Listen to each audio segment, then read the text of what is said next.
인생을 살아가면서 우리는 수많은 만남 속에 희로애락을 경험합니다. 어떤 만남은 봄날의 햇살처럼 따뜻한 온기를 주지만 어떤 만남은 한겨울의 찬바람처럼 시린 외로움만을 남기기도 합니다. 우리는 모두 진실한 인연, 평생을 함께할, 마음을 나눌 상대를 간절히 찾습니다. 하지만 노력할수록 관계는 복잡하게 얽히고 기대했던 마음은 실망으로 변해버리는 순간들이 너무나 많습니다. 나를 온전히 이해해줄 단 한 사람을 찾아 헤매지만 가족이나 가까운 친구에게조차 속마음을 털어놓지 못하고 깊은 외로움에 잠기는 이들이 많습니다. 혼자가 아닌데도 홀로 있다고 느끼는 고독 속에서 우리는 문득 생각합니다. 왜 나에게는 진정한 인연이 머물지 않는 걸까? 내가 사람을 잘못 대한 것은 아닐까? 혹은 나는 늘 진심을 다하는데 왜 늘 상처만 받는 걸까? 하고 자책하게 됩니다. 많은 이들은 좋은 인연을 마치 하늘에서 뚝 떨어지는 운명이나 행운처럼 여깁니다. 그러나 부처님의 가르침은 다릅니다. 인연은 결코 우연의 산물이 아니며 우리가 삶에서 행하는 모든 생각과 행동, 그리고 말이 만들어낸 정교한 결과라고 하셨습니다. 특히 우리가 무심히 내뱉는 말, 마음을 담지 않고 흘려보낸 말이 관계를 어긋나게 하고 좋은 인연을 밀어내는 가장 큰 원인이라고 통찰하셨습니다. 우리는 인연을 원하면서도 정작 인연을 부르는 가장 강력한 도구인 말을 다루는 법을 잊고 살아갑니다. 말이 단지 소리나 공허한 약속이 아니라 마음이 세상으로 건너가는 다리라는 사실을 망각하는 것입니다. 그 다리가 튼튼하고 따뜻해야 인연이 건너올 수 있는데 우리는 종종 날카로운 말을 섞어 그 다리를 부수거나 침묵이라는 방패로 아예 다리를 놓지 않는 실수를 반복합니다. 이러한 인간의 근본적인 고통을 아시고 부처님께서는 인연을 부르는 말에 참된 지혜를 제자들에게 전하셨습니다. 그 지혜의 가르침을 통해 왜 우리의 진심이 사람들에게 닿지 못했는지, 그리고 어떤 말의 수행이 평생을 함께할 따뜻한 인연을 삶으로 자연스럽게 불러들이는지 함께 되돌아보고자 합니다. 깊은 산속 고요한 암자에 한 제자가 부처님을 찾아뵙습니다. 사원의 마당에는 안개가 자욱하게 깔려 있었고 제자는 며칠 밤을 고민으로 지새운 듯 얼굴에 수심이 가득했습니다. 그는 부처님이 앉아 계신 곳에 조용히 다가가 정중하게 절을 올리고는 쉽사리 말이 나오지 않는 듯 한참을 머뭇거렸습니다. 부처님은 두 눈을 지그시 감은 채 고요히 앉아 계셨습니다. 이윽고 제자는 조심스럽게 입을 열었습니다. 부처님, 저는 사람들과 좋은 관계를 맺고 싶습니다. 저는 진심으로 상대를 아끼고 돕고 싶어 합니다. 하지만 제 마음과 달리 사람들은 제 곁을 오래 머물지 못하고 떠나갑니다. 처음에는 저를 좋아하다가도 시간이 지나면 왠지 모르게 거리를 두고 결국 멀어집니다. 저는 무엇을 잘못하고 있는 것입니까? 저는 사람을 대하는 진심이 부족한 것일까요? 부처님이 자비로운 눈빛으로 제자를 바라보시며 말씀하셨습니다. 그대는 사람을 좋아하지만 마음을 보여주는 데는 두려움이 있었도다. 그대는 진심을 보물처럼 품고 있지만 그 보물을 담아 건넬 그릇을 만들지 못하였도다. 그대는 좋은 인연을 갈망하지만 인연이 머물 자리를 말로 짓지 못하였느니라. 제자는 놀란 표정으로 부처님을 올려다보았습니다. 제가 말을 아끼지 않은 것은 아닙니다. 오히려 말을 많이 하려 애썼고, 때로는 상대의 기분을 맞추기 위해 농담도 건넸습니다. 그런데 어째서 그 말들이 인연을 붙잡지 못하고 오히려 밀어냈다는 말씀이십니까? 부처님께서 조용히 고개를 끄덕이며 말씀하셨습니다.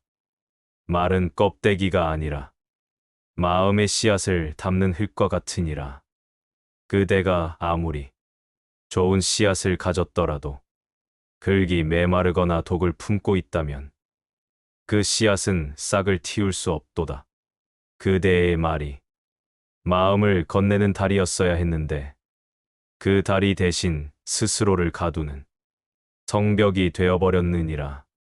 그대가 한 말을 돌아보아라.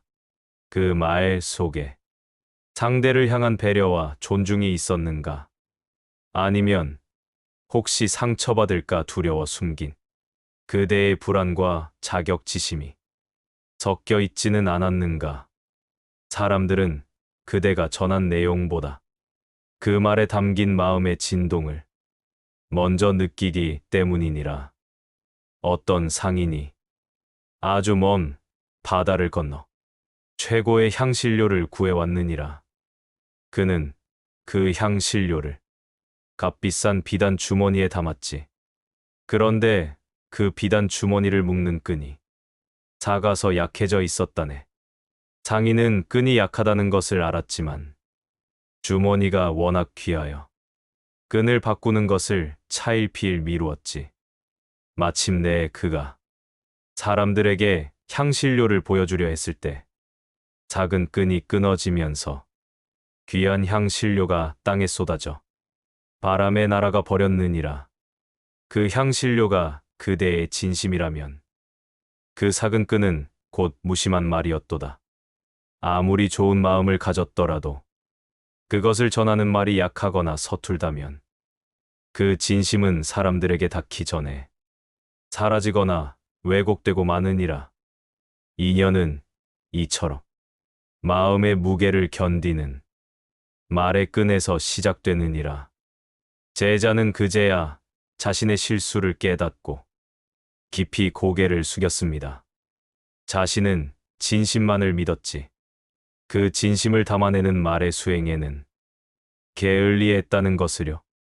부처님께서는 인연을 불러들이는 말의 세 가지 핵심 덕목을 말씀하셨습니다. 이 세 가지 덕목은 말하기 수행의 근본 원칙이 되니 이를 마음에 새겨야 하느니라. 첫째는 마음의 투명성이다. 그대의 말은 항상 그대의 마음을 그대로 비추는 맑은 유리창과 같아야 하느니라. 진심과 말이 다르면 인연은 그 유리창에 부딪혀 깨지게 된다. 강가에 사는 어부가 있었느니라. 그는 그물을 던지기 전에 항상 물이 얼마나 맑은지, 바닥에 자갈이나 장애물은 없는지 먼저 살폈느니라. 물이 맑아야 물속의 먹잇감이 보이고, 그래야 정확한 곳에 그물을 던질 수 있는 법이지. 인연을 낚는 말도 이와 같으니라. 말하기 전에 먼저 그대 마음이 맑고 투명한지 살펴보아야 하느니라. 그대의 마음에 다른 의도나 숨김이 없다면 그 말이 투명한 강물처럼 자연스레 흘러나가 인연을 불러들이게 되느니라. 솔직하고 담백한 말만이 인연을 붙잡는 힘을 갖추는 법이다. 둘째는 말의 향기이다. 그대의 말은 듣는 이에게 아픔을 주기보다 따뜻한 위안을 주는 향기와 같아야 하느니라.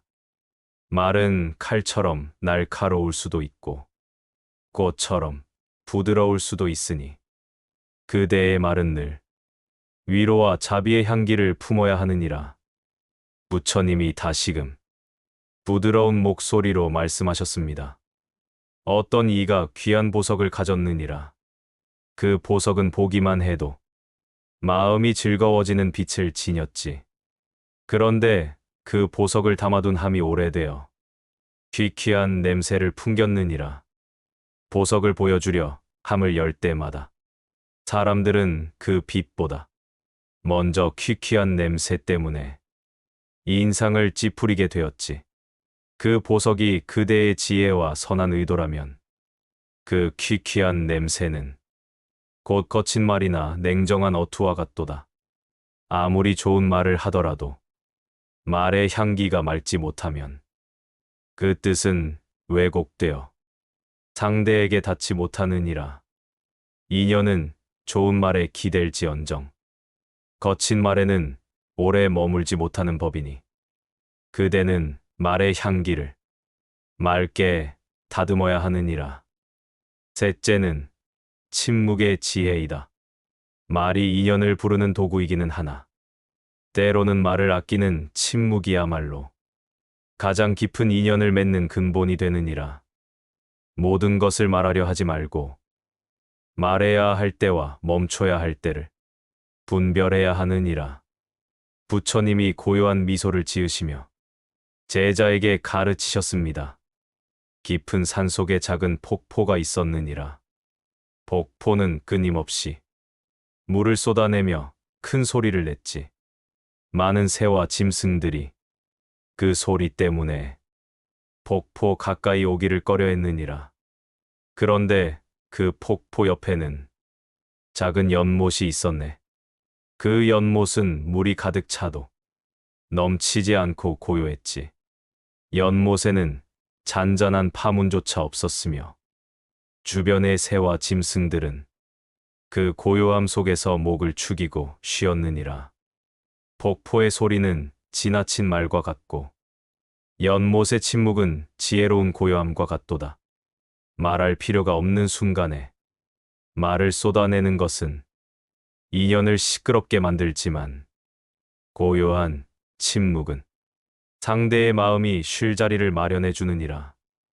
인연은 상대의 말을 들어주는 귀와 기다려주는 침묵 속에서 깊어지는 법이니 침묵을 두려워하지 말고 고요함 속에 머무는 지혜를 배워야 하느니라. 제자는 이 세 가지 덕목을 듣고 환해진 마음으로 깊이 숨을 내쉬었습니다.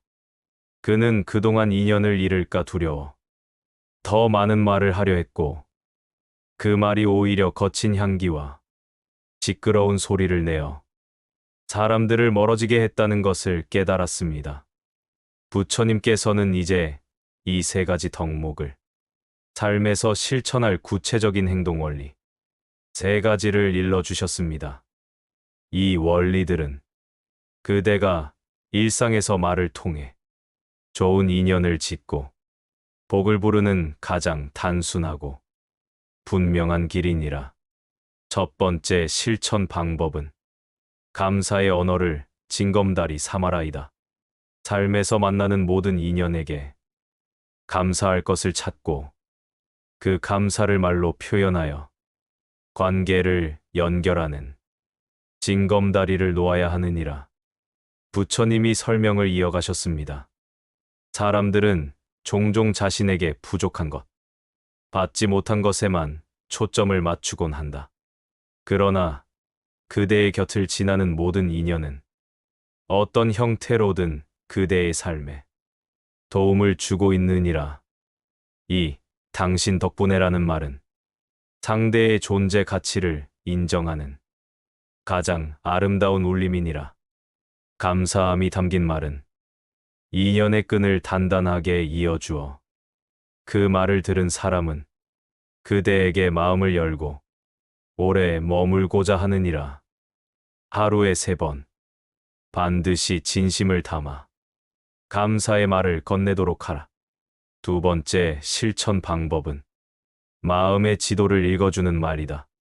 상대의 말을 들을 때 단순히 내용만을 듣지 말고 그 말 속에 숨겨진 감정의 지도를 읽어주고 공감의 말을 건네야 하느니라. 부처님께서 말씀하셨습니다. 세상의 모든 존재는 자신의 고통을 알아주기를 간절히 바란다. 그대가 그 마음, 제가 충분히 이해합니다. 얼마나 힘들었을까요? 라고 말할 때, 그 말은 공감이라는 따뜻한 손길이 되어 상대의 상처를 어루만지게 되느니라. 이때 충고나 해결책은 필요하지 않다.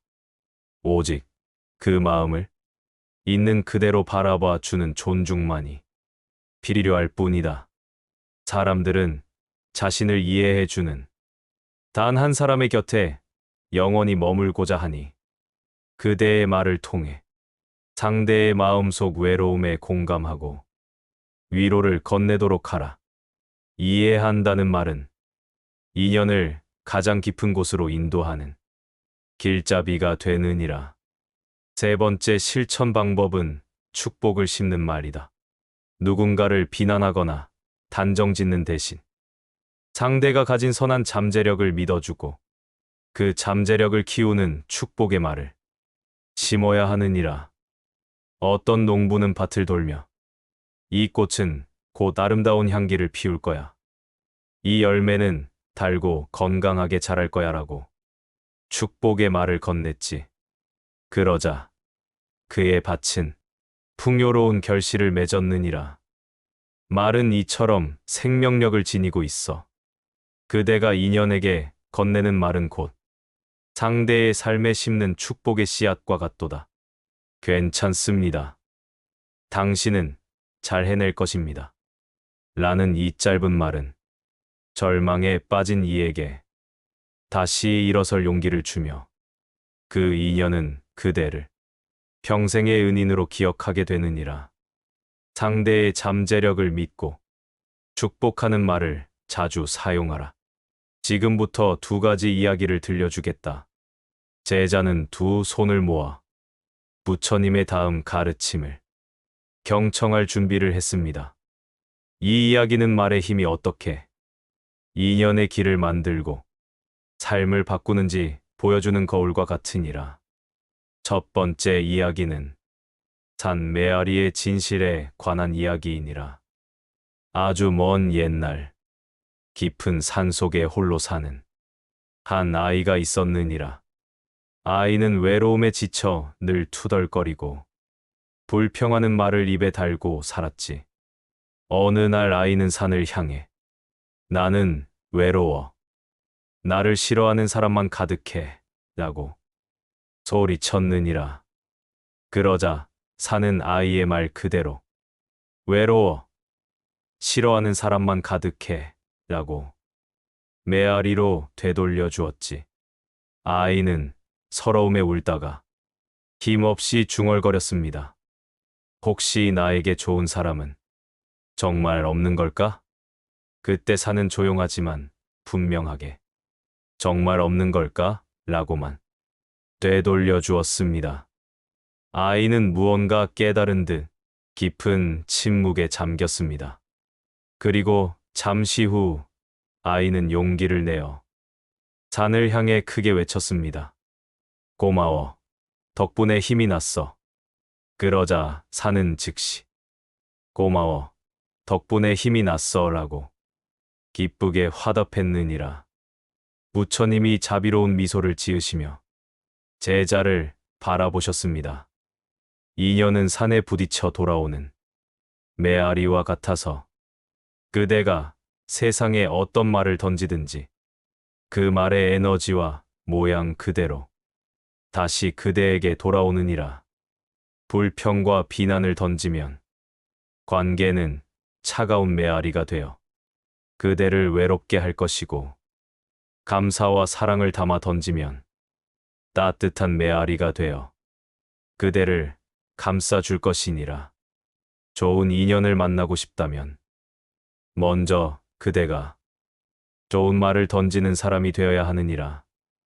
두 번째 이야기는 목마른 새와 물이 담긴 컵에 관한 이야기이니라. 뜨거운 사막을 건너던 한 마리의 작은 새가 목마름에 지쳐 쓰러져 가고 있었습니다. 그때 새는 땅바닥에 놓인 반쯤 물이 담긴 컵 하나를 발견하였다. 새는 컵을 보자마자 속으로 생각하였다. 아, 이 물은 너무 적어. 이 물로는 내 목마름을 해결할 수 없어. 차라리 없는 것만 못해. 실망한 새는 그 물을 마시지 않고 다시 날아가려 했느니라. 하지만 그 물을 놓치면 죽을지도 모른다는 마지막 깨달음이 새를 멈추게 하였다. 새는 조심스럽게 컵에 다가가 남은 물을 마셨고 그 작은 물 한 모금이 새에게 다시 날아갈 힘을 주었느니라. 그 새는 그제야 깨달았느니라. 물은 넘치는 정도로 필요한 것이 아니라 살아남을 만큼만 있어도 충분히 소중하다는 것을 부처님께서 말씀하셨습니다. 이 컵의 물이 바로 인연이니라. 인연은 늘 그대가 원하는 만큼 가득 차서 완벽하게 다가오지 않으며 때로는 반쯤만 채워진 컵처럼 불완전해 보일 수도 있느니라. 하지만 그대가 이 정도로는 부족하다며 불평하거나 완벽한 인연만을 고집하여 말을 아낀다면 그 작은 물 한 모금조차 놓치고 결국 홀로 외롭게 남게 될 것이다. 인연에게 건네는 진실한 말 한마디는 이 반쯤 담긴 물과 같으니 그 작은 말이라도 정성껏 건네고 감사히 여길 때 그 인연이 그대의 삶을 지탱하고 다시 나아갈 힘을 주게 되느니라. 인연은 양이 아니라 그 안에 담긴 진심과 감사에 의해 그 가치가 결정되는 법이다. 제자는 자리에서 일어나 부처님께 깊이 절하며 눈물을 흘렸습니다. 그는 자신의 외로움이 타인의 잘못이 아니라 자신의 불평 가득한 메아리와 완벽함을 바라는 탐욕스러운 말에서 비롯되었다는 것을 깨달았습니다. 그날 이후 제자는 말을 하기 전에 3번 생각하는 수행을 시작했습니다. 내가 지금 하려는 말이 감사와 축복의 메아리가 될 것인가? 내가 지금 건네는 이 말이 상대를 살릴 작은 물 한 모금이 될 것인가? 그는 더 이상 사람들에게 매달리거나 억지로 관계를 만들려 하지 않았습니다. 다만 그의 입술에선 늘 따뜻하고 부드러운 말의 향기가 흘러나왔습니다. 그가 던진 말들은 봄의 씨앗처럼 퍼졌고 그 말들이 피워낸 인연들은 서로의 삶에 위안이 되어 주었습니다. 부처님께서 마지막 가르침을 주셨습니다. 말은 공기와 같아서 보이지 않기에 그 무게를 쉽게 잊지만 그 공기가 맑아야 숨을 쉬고 생명을 이어갈 수 있느니라. 인연도 그와 같으니 그대의 말이 맑고 따뜻하면 그대 주변의 인연들도 평화롭게 숨쉬고 오래 머물게 될 것이다. 그러니 오늘부터는 그대의 입술을 통해 흘러나오는 모든 말을 인연을 부르는 맑은 숨결로 바꾸는 수행을 시작하거라. 그것이 바로 외로운 길을 끝내고 평생을 함께할 인연을 만나는 가장 단순하고 분명한 길이니라. 인연은 우연이 아니라 그대의 말의 습관이 만들어내는 필연이니라. 지금까지의 모든 말이 그대를 외롭게 했다면 오늘의 한마디가 그대의 삶을 따뜻하게 바꿔놓을 수도 있습니다. 인연은 거창한 인사에서 시작되지 않습니다. 평범한 말, 사소한 말 한 줄이 사람의 마음을 바꾸고 그 마음이 삶을 바꿉니다. 부처님께서는 이렇게 말씀하셨습니다. 복은 맑은 말에 깃들고 인연은 자비로운 말에서 태어나느니라. 그대 마음에 떠오르는 바로 그 말. 그것이 누군가의 삶을 바꾸고 그대의 인연을 꽃피우는 시작이 될 것입니다. 이제 이 영상을 끄고 자리에서 일어설 시간입니다. 오늘 이 순간부터 그대의 삶을 바꿀 단 하나의 실천을 시작하십시오. 가장 가까운 인연에게 혹은 오늘 처음 만나는 사람에게 진심을 담아 이 세 마디 중 하나를 건네십시오. 당신 덕분에 감사합니다. 그 마음 제가 이해합니다. 괜찮습니다. 다 잘 될 것입니다. 이 말들이 그대의 삶에 축복과 따뜻한 인연을 불러들이는 맑은 메아리가 될 것입니다. 그대의 말이 바뀌면 인연이 달라지고 그 인연은 그대의 인생을 따뜻하게 감싸줄 것입니다. 오늘의 이 깨달음이 그대의 삶에 영원한 평화와 행복을 가져다 주기를 기원합니다. 나무아미타불 관세음보살